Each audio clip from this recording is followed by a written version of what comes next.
Hey guys, welcome back to another mini blog. So ఏంటి ఇది అనుకుంటున్నారా? మీ ఇంట్లో కోకోనట్స్ ఉంటే అస్సలు వేస్ట్ చేయకండి. కోకోనట్స్తో మంచి ప్యూర్ ఆయిల్ చేసుకోవచ్చు. నేను చెప్తా ప్రాసెస్ ఎట్లనో సింపుల్గా.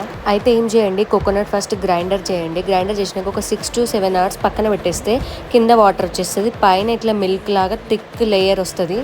దాన్ని ఫస్ట్ సపరేట్ చేసుకోండి ఒక బౌల్లో. సపరేట్ చేసుకున్న తర్వాత ఇంకేం లేదు, సేమ్ మనం ఇంట్లో నెయ్యి ఎట్లా చేసుకుంటామో అదే ప్రాసెస్. అది దగ్గరకు వచ్చి కలర్ చేంజ్ అయ్యేంత వరకు బాయిల్ చేస్తూనే ఉండండి. లో ఫ్లేమ్ పైన ఫ్లేమ్ చేంజ్ చేస్తూ బాయిల్ చేస్తూనే ఉండండి. ఇదేంటి, ఎందుకు ఇంత process, stove waste, gas waste అని అనుకునే వాళ్ళకి చెప్తున్నా. బయట కోకోనట్ ఆయిల్స్ అయితే చాలా అంటే చాలా ఇంప్యూర్ అయిపోయినాయి తెలుసు. ఓకే, ఎప్పుడు ఇది చేసుకోలేము, కాకపోతే వీలైనంత మంచిగా చేసుకోవడానికి ట్రై చేయడానికి ఇట్లా వేస్తా. కొంచెం దగ్గరికి వచ్చి ఆయిల్ ఇట్లా పైన పేరుతున్న కొద్దీ మనం ఏదైనా వేసుకోవచ్చు. మెంతులు, కలువంజ గింజలు, లేకపోతే కరివేపాకు. నేనైతే కరివేపాకు తీసుకున్నా. ఇంత క్వాంటిటీ వచ్చింది నాకు ఫిల్టర్ చేస్తే.